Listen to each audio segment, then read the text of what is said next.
Hi everyone! Today I will be sharing a bit of information about membrane proteins as part of my involvement in the RAMP-ITN. Together, we are a network of PhD students across Europe looking to learn more about rationalizing membrane protein crystallization. Throughout this video, I'll start out by discussing what membrane proteins are, move on to why they are important, and finally I'll discuss how it is we go about purifying and crystallizing them. As our name suggests, membrane proteins are proteins that live in a membrane. A membrane is the boundary of the cell. It separates the inside of the cell from the outside. Therefore, the proteins in the membrane play an important role allowing material to travel from one side of the cell to the other. Think of membrane proteins like gatekeepers, only allowing the necessary material to go through and keeping any bad material away. By studying these gatekeepers of the cell in more detail, we can see what types of materials they like to pass through and what kinds they like to keep out. We can also see how the shape of the membrane proteins play an important role in this process. This gives us a huge advantage in understanding how the body functions and how we can keep it functioning. In fact, 60% of pharmaceuticals on the market target these membrane proteins. Membrane proteins come in a number of shapes and sizes, and in the RAMP network, we study a variety of membrane proteins. One example is SERCA. SERCA transports calcium ions and plays a role in devastating diseases such as Parkinson's.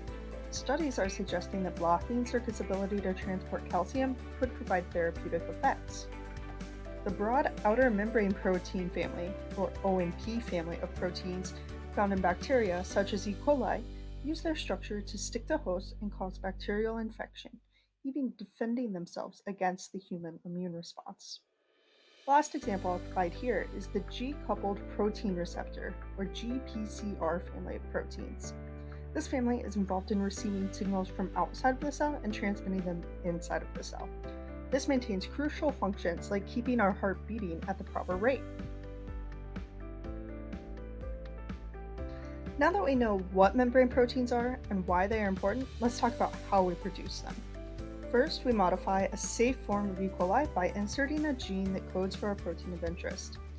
To ensure that we make enough protein to complete our studies, we grow the E. coli in batches of multiple liters. Our protein of interest is then separated from other E. coli proteins using chromatography. This technique separates out our protein based on its size, shape, and chemical properties. Once we have our pure protein, we can set up crystallization screens. This includes mixing our protein with many different chemicals in hopes we find a combination that produces crystals.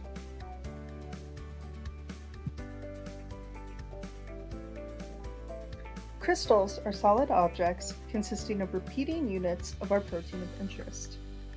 By shooting our crystals with X-rays, we can determine the specific shape of our protein.